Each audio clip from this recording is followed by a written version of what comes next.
All right. I am apparently recording.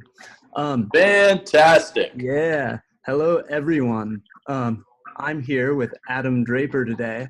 And the whole point of this was that I have no idea what I'm doing, but I wanted to start asking you guys to give me questions. And, every single day I get asked a bunch of crap about, what's going on in the crypto world, how it works, what's up with this or that or whatever. And I keep thinking, like, I'm not as smart as some of my friends. So instead of me answering your questions, I'm going to just call up random people who I am privileged to have in my network and ask them questions. So I don't have any real questions today other than the fact that I got Adam on here and I want to ask him what he's excited about and what's new in the Boost crypto world. So Adam, tell us about yourself, and we'll keep it super short so that you can get back to regular life.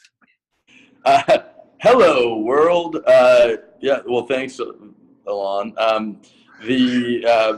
Adam Draper, we were the first managing director of Boost VC.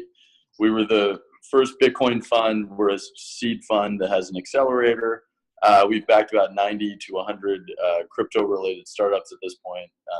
And to answer your question of what I'm excited about, I just want to say I'm excited that people generally in sort of that first early adopter phase of the world know about cryptocurrency and crypto stuff. Like, that's cool. So I would say just in general, it was a very large uphill battle for a long time just on the education front. And I feel like we're starting, it's still a bit educational, hurdle, but like, I feel like people are starting to get excited and see the opportunities. That being said, now what I'm really, really excited about is that the markets have eased a little bit because it's not so, hysteria is sort of like not there anymore. By the way, this is a painting of a whale flying through space on fire with two cockroaches rowing up it. I just wanted to describe it real quick. I call it Space Whale on Fire. And Google be the cockroach right now, and then you'll know. Be the cockroach. Insight. And so in the opportunities in the entire space, like I think what we try to do is always look, okay, what are the needs, and what are like sort of going to be captivating in 5 years, and those are sort of the way where we look. I'm really excited about scaling. So I think that there are a lot of different projects that are working on helping Ethereum scale, even Bitcoin scale. Like, we're really excited about that genre, if you will, because I think that it's just an important feat for the entire industry to stop. Basically, having people stop having the argument that, like, but it doesn't scale. Be a thing. Like, I feel like our job is to sort of tick off each of those arguments one by one and just have it be a new argument every time until everyone's everything. And I would say the thing that I'm excited about that I'm not, and maybe more people are excited about it and I'm just not talking to them, are NFTs. So like the non-fungible tokens. I think CryptoKitties is the first in a long line of really exciting non-fungible tokens. For the first time ever, we can digitally have one thing that is ours, and that's really, really exciting on a collectible standpoint, but also just on like a big deal standpoint. I love it. So somebody launched a website a few weeks ago, and I happened to be on like Twitter at 1 a.m, and I saw a collectible site pop up, and your dad was actually one of the collectibles. It was like a cartoon of his face.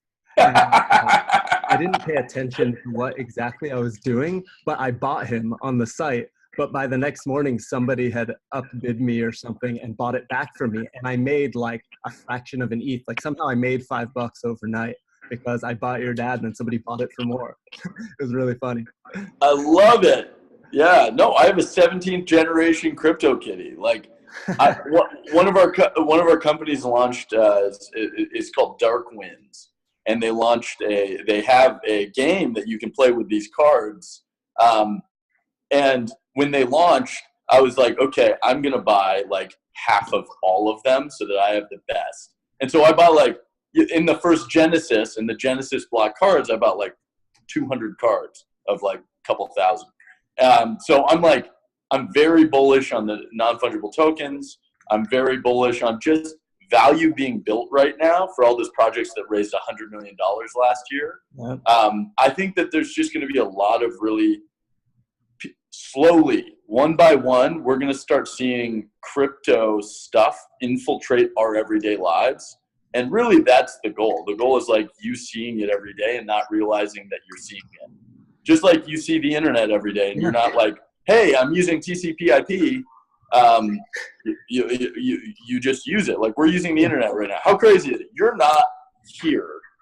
I get to talk to you, but then you get to record us talking to each other and then share it to a whole new world of people. Like that is crazy. And I explained to my son the other day that when I was a kid, I had a phone, but I couldn't take it everywhere with me. And he was so confused. Like, why didn't you just take it everywhere with you? Because you couldn't. You didn't even have a picture on it. You're like, how do I explain how batteries work? Like, yeah, having kids is the best because you realize explaining the simplest things are often the hardest. Yep. Like it's one of those things.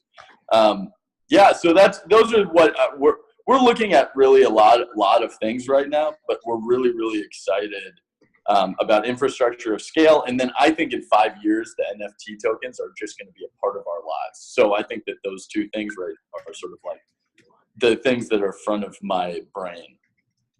I love it. So I drill down on a lot of the same stuff. I think that gaming is going to be a huge on-ramp to everyone in crypto, and the non-fungible stuff is exciting because I know you share a similar passion. Growing up, we both collected a ton of comic books and comic cards and all those things.